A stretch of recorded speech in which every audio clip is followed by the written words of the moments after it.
Hello students. आज हम अपने क्लास 9th के 14 चैप्टर की बात कर रहे हैं, जो कि हमारे फर्स्ट पार्ट में कुछ टॉपिक्स रह गए थे, उनको हम आज कंक्लूड करते हैं। चलिए हम बात करते हैं जल की। जल क्या है? हम हमेशा से ही सुनते आ रहे हैं, जल ही जीवन है।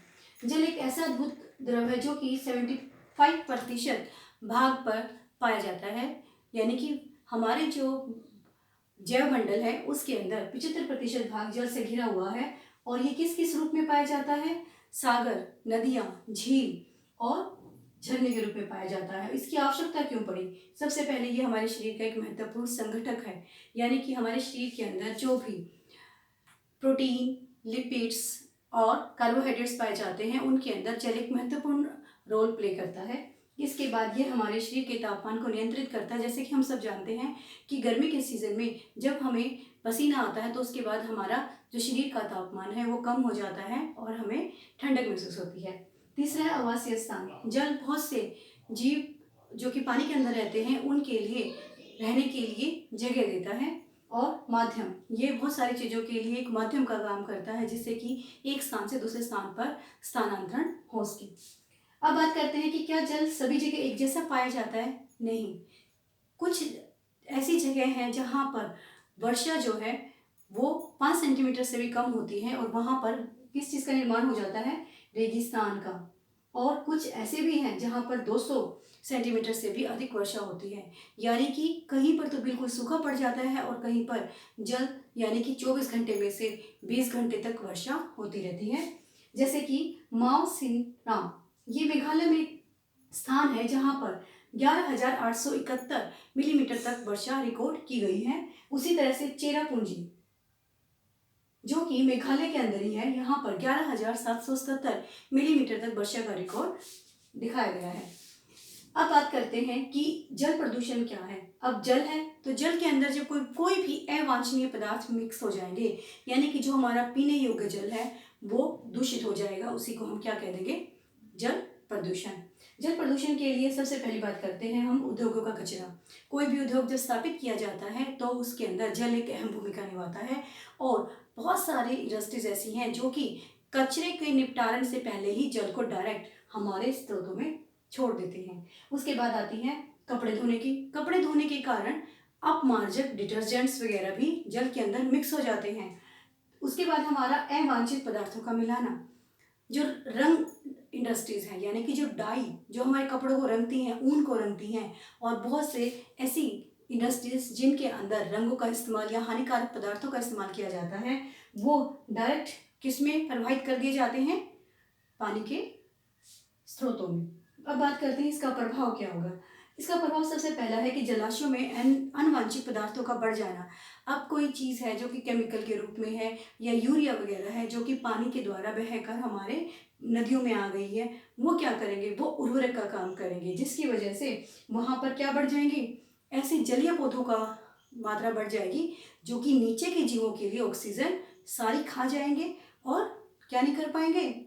फिर उनको ग्रो, जो नीचे के जीव जंतु ग्रो नहीं कर पाएंगे, उनमें वृद्धि नहीं हो पाएंगे और वो धीरे मर जाएंगे। फिर है इच्छित पदार्थों का जलाशयों से हटा देना। ऐसी चीज़ें जो कि हमें पानी के अंदर चाहिए थी वो उनको भी खत्म कर देते हैं। तापमान में परिवर्तन। अगर हम कभी एक सिंपल पानी का ग्लास लें और उसके अंदर नमक या चीनी को भी घोल के रखेंगे तो आप देखिएगा उसके तापमान में अंतर हो जाता है। और यहाँ पर तो हम बात कर रहे हैं प्रदूषण की, अवांछनीय पदार्थों की, तो जाहिर सी बात है यहाँ पर तापमान में अंतर होगा ही होगा। अब हम बात करते हैं मृदा की। जो हमारी पृथ्वी है, पृथ्वी की जो ऊपरी सतह है, यानी कि सरफेस लेयर ऑफ अर्थ, पृथ्वी की ऊपरी सतह के अंदर जब हम खनिज लवण मिला देते हैं तो वो मृदा का निर्माण करती है। और यही मृदा पेड़ पौधों के लिए जीवन है। निर्माण कैसे किया जाता है? आपने देखा होगा कि सूर्य के तापमान में, दिन के समय में सूर्य का तापमान बहुत अधिक होता है, रात के समय सूर्य का तापमान कम होता है। जब तापमान अधिक होता है तो चट्टानें फैल जाती हैं और जब तापमान कम होता है तो वो सिकुड़ जाती हैं। इसी प्रकार फैलने और सिकुड़ने के कारण मिट्टी का निर्माण होता है, पानी के द्वारा, पानी के कटाव के कारण, वायु के द्वारा और जीवित जीवों के द्वारा मृदा का निर्माण किया जाता है। ये 2 नंबर का क्वेश्चन पूछ लिया जाता है। अब जो मोस्ट इम्पोर्टेंट टॉपिक है, ये आपका मोस्ट इम्पोर्टेंट टॉपिक है और इसको बार बार पूछा गया है एग्जाम में। मृदा अपरदन क्या है? जब वायु, जल, बर्फ और अन्य ऐसे भौगोलिक कारक जो कि ऊपर की सतह को हटा देते हैं। कौन सी सतह को? मृदा को हटा देते हैं। तो क्या होता है, वहाँ उस प्रोसेस को, उस प्रक्रिया को हम मृदा अपरदन का नाम दे देते हैं। इसके कौन कौन से कारण हैं? नंबर 1, बहुत अधिक मात्रा में मवेशियों के द्वारा किसी जगह को चराई पर यूज़ कर लेना। आप जानते होंगे कि मवेशी जो कि अपने भेड़ बकरियों को चराने के लिए जंगलों की तरफ लेके चले जाते हैं या ऐसी जगह पर लेके जाते हैं जहाँ पे बहुत अधिक मात्रा में घास पाई जाती है। अगर एक ही स्थान को बार बार चराया जाएगा तो क्या होगा कि वो जड़ों को भी खा जाते हैं और दोबारा से वहाँ पे घास नहीं उग पाएगी, और जो ऊपर की सतह है वो डायरेक्ट किसके कांटेक्ट में आ जाएगी? सरफेस लेयर जो है वो डायरेक्ट एक्सपोजर, उसका डायरेक्ट क्या हो जाएगा? खुली हो जाएगी वो, और वहाँ से मृदा का अपरदन होगा।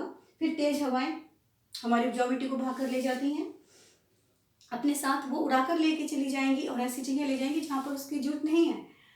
पेड़ों की कमी, पेड़ों की जो जड़ें होती है वो एक जाल का निर्माण करती हैं, और यही जाल क्या करता है? मिट्टी को पकड़ के रखता है। लेकिन जब हमने पेड़ ही काट दिए तो मिट्टी को कौन पकड़ेगा? और मृदा जो होगी वो क्या होगी? उसका अपरदन होगा ही होगा। नेक्स्ट है मानवीय गतिविधियाँ। कई बार हम हाईवे के निर्माण के लिए, इमारतों के लिए या ऐसी जगह पर होटल्स वगैरह बनाने के लिए मिट्टी का क्या कर देते हैं? कटाव वगैरह कर देते हैं, जिससे कि मृदा अपरदन होता है। अब हम बात करते हैं अपने इस चैप्टर के most very very very important topic की, जिसका नाम है जैव रासायनिक चक्र। चक्र का मतलब होता है कोई चीज़ जब एक पॉइंट से शुरू होती है और उसी पॉइंट पर आकर ख़त्म हो जाती है तो उसको हम क्या कहते हैं? साइकिल। ओके, हम साइकिल किसके बीच में चलती है? जैविक और अजैविक घटक। जैविक घटक कौन है? पेड़ पौधे और जंतु। और अजैविक घटक कौन है? जो कि हमने कल पढ़ा था, वो है हमारे वायु, जल।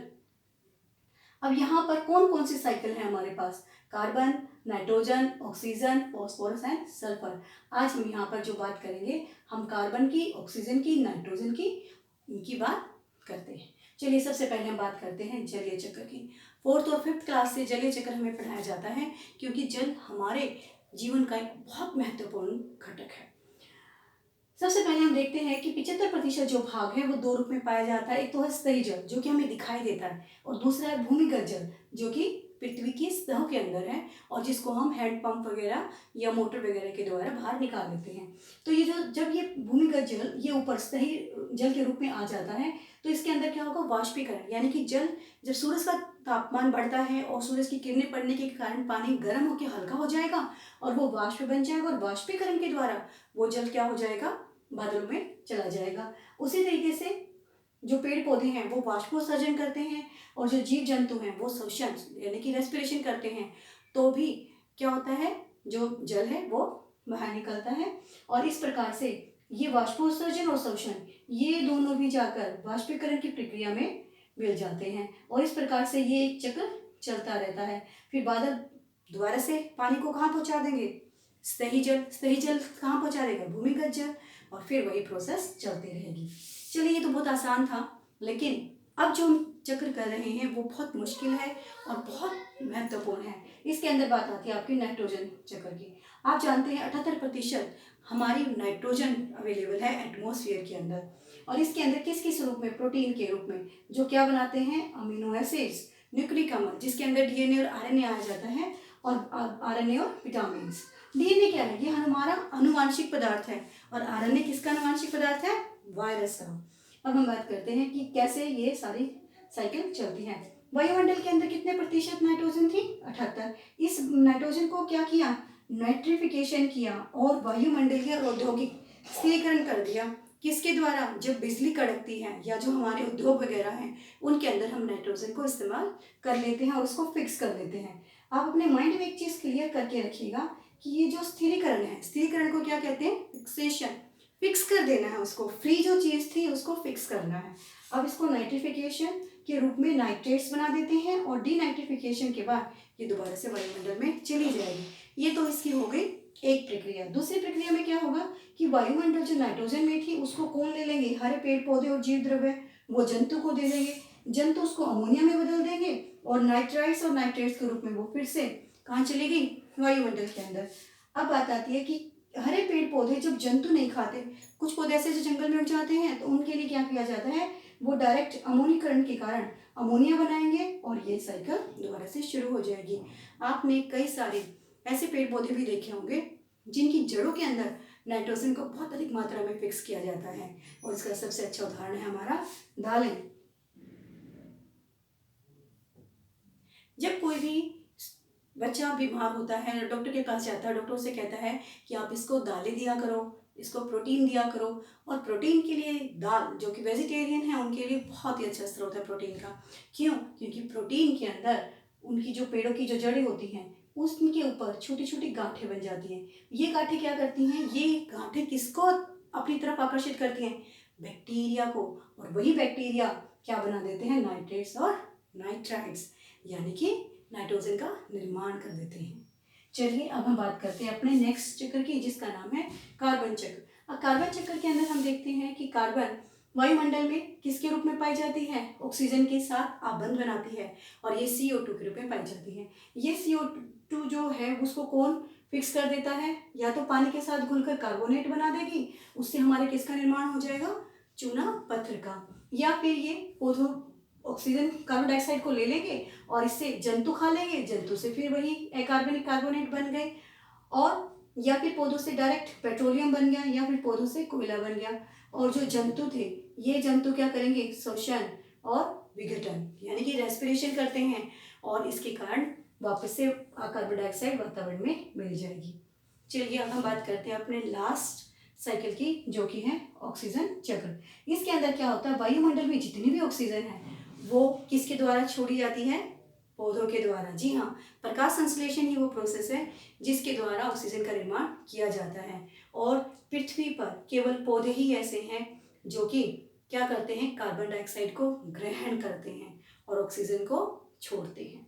तो जो वायुमंडलीय ऑक्सीजन है उसको क्या किया जाता है? शोषण की प्रोसेस के द्वारा फिक्स किया जाता है, जो कि कार्बन डाइऑक्साइड और वाटर देता है, और फिर प्रकाश संश्लेषण से दोबारा से ऑक्सीजन वायुमंडल में चली जाती है। इसी प्रक्रिया के द्वारा पौधे प्रकाश संश्लेषण की क्रिया करते हैं, जो कि किसका निर्माण करते हैं? ग्लूकोज का, यानी कि हमारा एनर्जी का सोर्स।